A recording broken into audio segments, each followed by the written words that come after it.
자, 저는 지금 이제 오븐에 넣을 건데요. 타르트는 이게 기준이 확실하게 있는지는 제가 정확하게 모르겠는데, 식빵 같은 경우 식빵 틀 하나가 온전히 들어가는 게 일반적인 경우인데, 타르트도 이제 타르트 틀 자체를 들어가면은 그게 일반적인 경우인데, 그렇게 됐을 경우에 위치 바꿔주기가 상당히 애매합니다. 상당히 사이즈가 작고 이렇게 개수가 많기 때문에. 그래서 개인적으로는 평철판에다가 8개를 같이 놓고, 예, 다음과 같이 이렇게 놓고요. 그래서 저는 이거 채로 들어가고 그 대신에 굽는 온도를 아랫불을 10도에서 20도 정도 높여서 굽습니다. 개인적인 그런 굽는 방식인데 이게 시험장에서 어떻게 작용할지는 모르겠어요. 그래서 혹시라도 제 방법을 사용하고 싶으신 분들은 거기 있는 심사위원분들께 이중팬을 사용해서 구워도 괜찮는지 한번 여쭤보시길 바랍니다. 예, 뭐 제품에 영향을 끼치는 건 아닌데 이게 일반적이진 않아서 좀 다르게 평가할 수도 있는 부분이라서 예, 그렇게 미리 사전에 말씀을 드리는 것을 예, 추천드리는 바입니다. 저는 200에 190을 예열해 둔 상태고요. 집어넣고 윗불은 180을 낮춰서 충분히 굽도록 하겠습니다.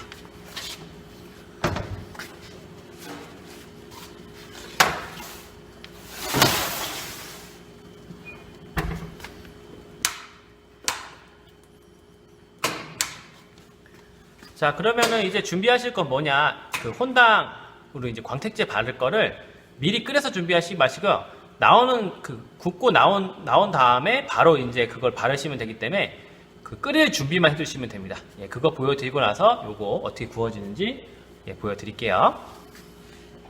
자, 이렇게 그냥 준비하시면 됩니다. 예, 그리고 바를 거, 이거 저을 거, 실리콘 부청도 준비하시면 되고요. 에보리코 혼당이라고 하는 게 그냥 살구잼이라고 보시면 되고요. 살구잼에다 물을 넣어서 바글바글 끓이면 이제 바르기 좋은 상태가 됩니다. 그걸 이제 뜨거울 때 바르면은 굳어버리겠죠. 그럼 광택 유지가 되니까 그러기 위한 광택제라는 거 미리 말씀드립니다. 지금 끓이실 필요 없고요. 제품 나오고 틀에서 빼내고 나면 아니면은 제품 나오고 이거를 끓이고 틀에서 빼낸 다음에 바르시고 예, 그런 식으로 예, 유도리 있게 조절하시면 되겠습니다.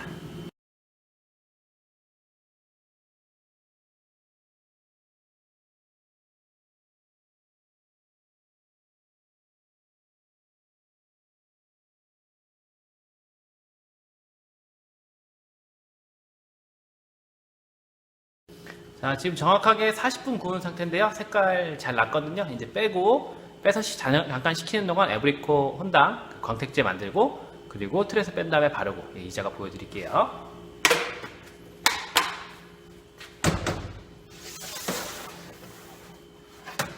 예, 전체적으로 이렇게 고르게 갈색이 나면 빼시면 되고요.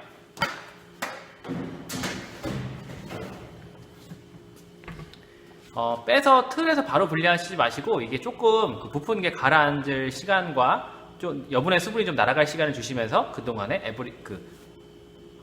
혼당이 아니죠? 네, 광택제 만드는 거 보여드리겠습니다. 네, 광택제 만드는 게 별다른 거 없습니다. 예, 물하고 이 살구잼 섞으시면 되고요. 그 다음에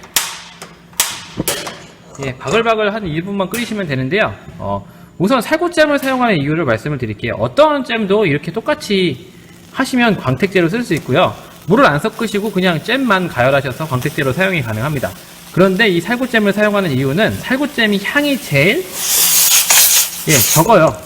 잼 중에 향이 제일 약한 게 살구잼이기 때문에 살구잼을 사용하면 그 재료 본래의 그 향을 가리지 않기 때문에 살구잼을 사용해서 광택제를 만드는 것 뿐입니다.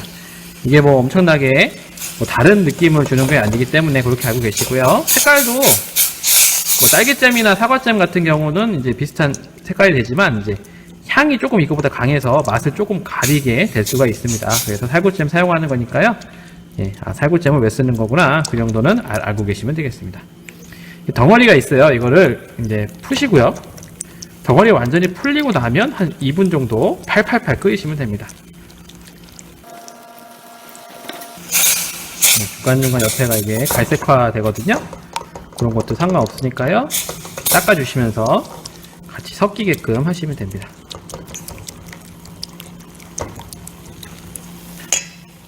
네, 바글바글 이제 끓기 시작하죠? 끓기 시작하면 여기 주위에 아직 근데 덩어리는 계속 있습니다.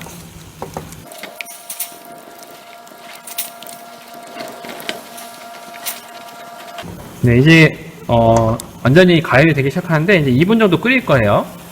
끓이면서 다시 말씀드리지만 옆에 갈색이 나면 그거를 닦아줘서 그 갈색을 기존에 이 가운데 거랑 섞으시면서 이렇게 반복하시면 됩니다.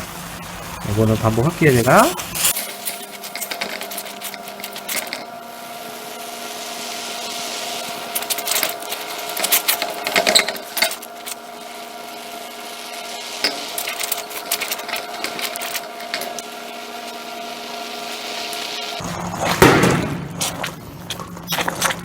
예, 가스가 없는 관계로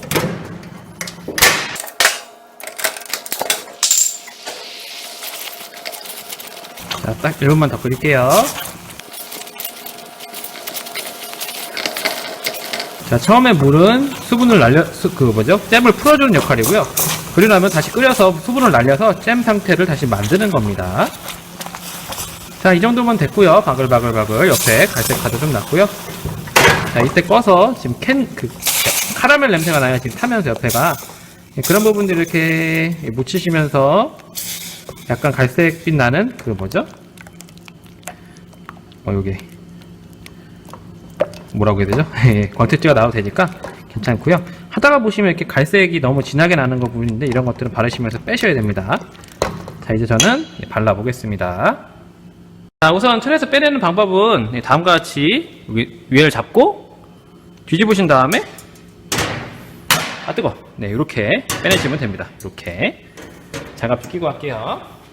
그리고 나서 광택제가 굳기 전에 바로 발라야 되니까요. 그거까지 보여드리겠습니다. 빼고 놓고 빼고 놓고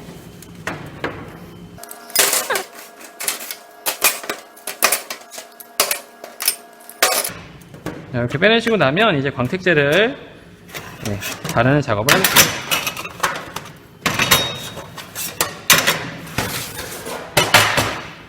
광택제 바르는 작업은 뭐 어렵진 않고요. 광택제 뜨거우니까 주의하셔서 얼른 바르시면 됩니다. 얼른. 네, 이렇게 그냥 아이고 굳어버렸네요. 이런 다시 끓이겠습니다. 굳으면 젤리처럼 발리기 때문에 그리고 이거 데우는 과정을 너무 많이 하셔가지고 이게 뭐랄까요? 너무 되직해졌다 하시면 다시 데우시면 됩니다. 이런 제가 이거 실수했네요. 다시 잼이 돼버렸습니다. 약한 불로 완전한 앵체 상태로 만든 다음에 다시 하겠습니다. 물 약간 다시 넣을게요. 아이고, 만약에 제출하는 시간에 이게 걸린다고 하면 상당히 애매한 상황이 되는데 이렇게 실수를 해버렸습니다. 덩어리 없게 고운 그 물 상태가 되셔야지 바르기가 좋습니다. 제가 그 시점을 초과했어요, 지금.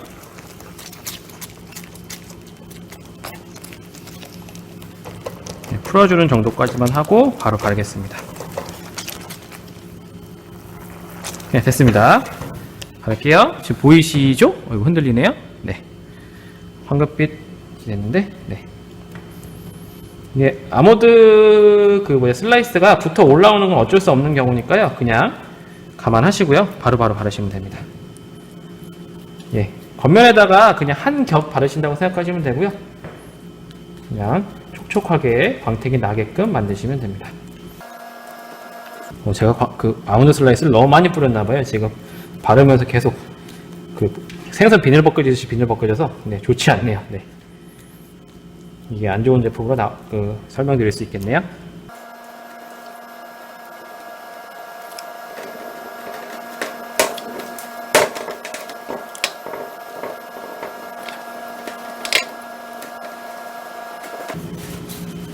자, 이렇게 완성했습니다. 이제 저는 설명드리도록 하겠습니다. 자, 지금 제가 총 8개의 타르트를 완성을 했는데요. 우선 말씀을 드리면 크기 일정하고요. 이 껍질 부분까지 넘쳐버린 톱 충전물은 없습니다. 하지만 어떤 게 지금 제가 문제냐, 아몬드 슬라이스 뿌릴 때 너무 많이 과감하게 막 흩어 뿌린 나머지 바르면서 생선비늘 벗겨듯이 벗겨지기 시작해서 이제 막 지저분하게 됐죠. 그래서 지금 저도 이게 만든 지가 오래돼가지고 결론적으로 말씀드리면 아몬드 슬라이스는 상당히 양이 많지만 거기서 그 큰 부분만 고르실 수 있다면 골라서 그게 반죽에 딱 달라붙을 만큼만 뿌리시는 게 가장 예쁘게 타르트를 완성하는 것으로 지금 판단이 됩니다. 예, 그렇게 완성하시면 좋을 것 같고요. 옆에 삐져나온 부분들이 다 지금 보기에 지저분하거든요. 이런 것들이 제출하시기 전에 여유가 있다고 하시면 떼내시면 좀 좋을 것 같습니다. 여기 막 왔다 갔다 여기 막 지저분하게 있으니까 상당히 뭐죠? 안 좋아 보이죠? 이렇게 싹 치우고요. 네. 자, 그리고 민영화를 봤을 때 여기는 이제 피케를 안 냈을 경우에 여기 살짝 떴는데 많이 뜹니다. 예, 그런 경우가 있으면 감점 요인이 큰데 다행히 그렇게 나온 제품은 하나도 없고요. 그리고 뭐 크기, 색깔 그런 건 다 일정하지만 아몬드 슬라이스 뿌린 게 좀 안 좋았다는 거 그걸 말씀을 드리겠습니다. 그리고 잘라서 그 단면도 보여드리고 해볼게요. 네, 제 못생긴 애로 이렇게 했을 때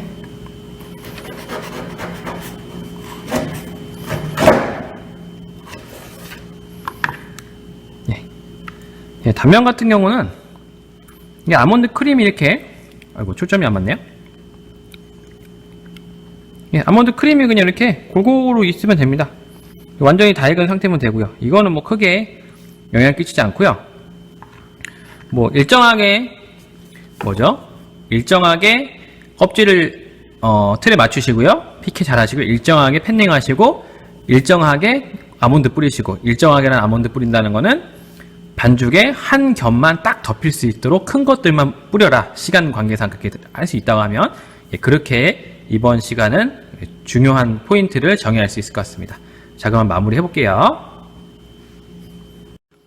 자, 이번 시간 타르트 만들어 봤고요. 자, 이런 식으로 광택 잘 내시고 광택제는 아까 저 실수한 저 하지 마시고 그 물처럼 완전히 풀린 상태일 때 싹 깨끗하게 바르시는 게 좋습니다. 그 이상을 넘어가면 바로 또 잼이 굳어버리거든요. 굳으면 조금 덕지덕지 붙은 감이 있어요. 그래서 이쁘진 않으니까 그렇게 하시고 피케 잘 하셔서 밑면 뜨지 않게 잘 하시고 색깔은 이 정도가 적당하고요. 네, 그리고 어이구, 지금 타르트 맛을 이제 말씀드리려고 했는데 여기 이렇게 구멍이 있네요. 공기가 좀 포집됐었나 봅니다. 아마 제가 짜는 과정에서 이렇게 쾅쾅 잘 내려쳐서 공기를 쭉 위로 빼냈어야 되는데 그 작업을 많이 제대로 하지 않아서 이렇게 된 것 같은데 우선 맛을 보겠습니다.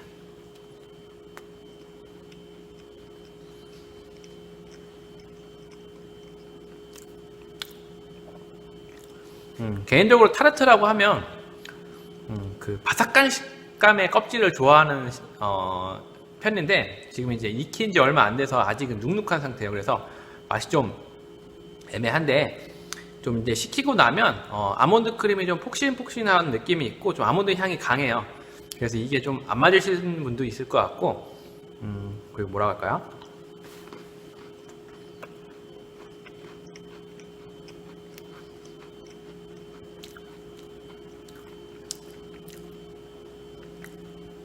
그러니까 이게 그냥 눈 감고 먹으면 그 살구잼의 광택제 그 맛을 제외하면은 아몬드 슬라이스를 쇼트브레드 쿠키랑 같이 먹는 약간 그런 느낌의 정도의 타르트입니다. 쇼트브레드 쿠키를 좋아하실지는 모르겠지만 그 정도로 좀 폭신폭신한 느낌의 쿠키와 같은 느낌을 주는 타르트라고 보시면 될 것 같아요. 자, 그러면 이번 시간 이렇게 해서 마치겠고요. 타르트 어려운 메뉴 아니에요. 제가 실수한 부분 아몬드 슬라이스를 좀 적게 일정하게 뿌려라. 그리고 광택제를 바를 때 물과 같이 완전히 풀렸을 때 조금만 끓이고 바로 발라라. 이 두 가지만 주의하시면 충분히 괜찮은 제품의 타르트 완성하실 수 있을 것 같습니다. 자, 그러면 제가 영상을 차례차례 찍고 있는데 크림법으로 하는 6가지 메뉴는 이걸로 종료가 되고요. 다음 시간부터는 이제 반죽형 케이크에서 크림법을 제가 이제 했어요. 이거 영상에서 그 분류한 작업 보여드렸죠? 거기서 크림법은 끝냈으니까 이제 거품형 케이크, 계란 거품을 이용한 그 케이크 반죽법, 공리법, 변리법, 슈폰법, 머랭법 이런 것들을 하나하나씩 해서 보여드리도록 하겠습니다. 자, 그러면은 이번 영상도 여기서 마치겠고요. 제 영상이 조금이나마 이 시험을 준비하시는 분들께 도움이 되길 바라면서 이상 마치겠습니다. 감사합니다.